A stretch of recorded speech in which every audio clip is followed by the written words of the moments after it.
ഇന്ന് അമ്മ പണി കഴിഞ്ഞ് വന്നപ്പോൾ ഒരു ചെടി കൊണ്ടുവന്നിട്ടുണ്ടായിരുന്നേ. അപ്പോൾ വീട്ടിലേക്ക് കയറുന്നതിന് മുമ്പേ അത് നട്ടിട്ട് അതിന് വെള്ളം ഒഴിക്കുന്ന പരിപാടിയായിരുന്നേ. ഞാൻ ഈ ചെടിയുടെ കാര്യം അമ്മയോട് ഇങ്ങനെ പറയുമായിരുന്നു കേട്ടോ. നല്ല രസമല്ലേ അത് ഇങ്ങനെ ബുഷിയായിട്ട് നിൽക്കുന്ന കാണാൻ. ശനിയാഴ്ച ദിവസം ഞങ്ങൾ ഇതുപോലെ കടയ്ക്കൊന്ന് പോകാറുണ്ട് കേട്ടോ, ഈ തൊട്ടടുത്ത ടൗണിൽ. അപ്പോഴത്തേക്കും ഇതാ മോനും ഭയങ്കര കരച്ചിലായിരുന്നു പോരണമെന്നും പറഞ്ഞേ.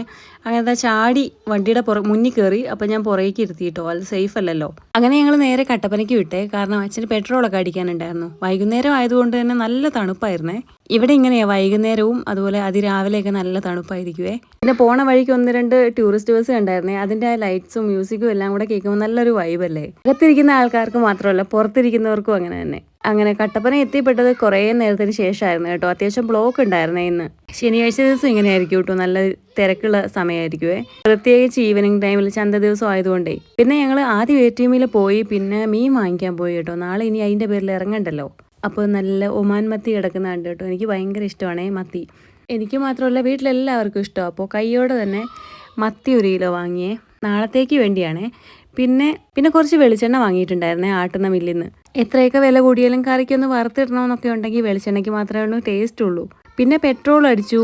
അപ്പോഴും ഒരു ടൂറിസ്റ്റ് ബസ് കണ്ടു കേട്ടോ. പിന്നെ തിരിച്ചു പോരുന്ന വഴിക്ക് ചായക്ക് കടിയൊക്കെ വാങ്ങിയിട്ട് ഞങ്ങൾ നേരെ വീട് പിടിച്ചേ.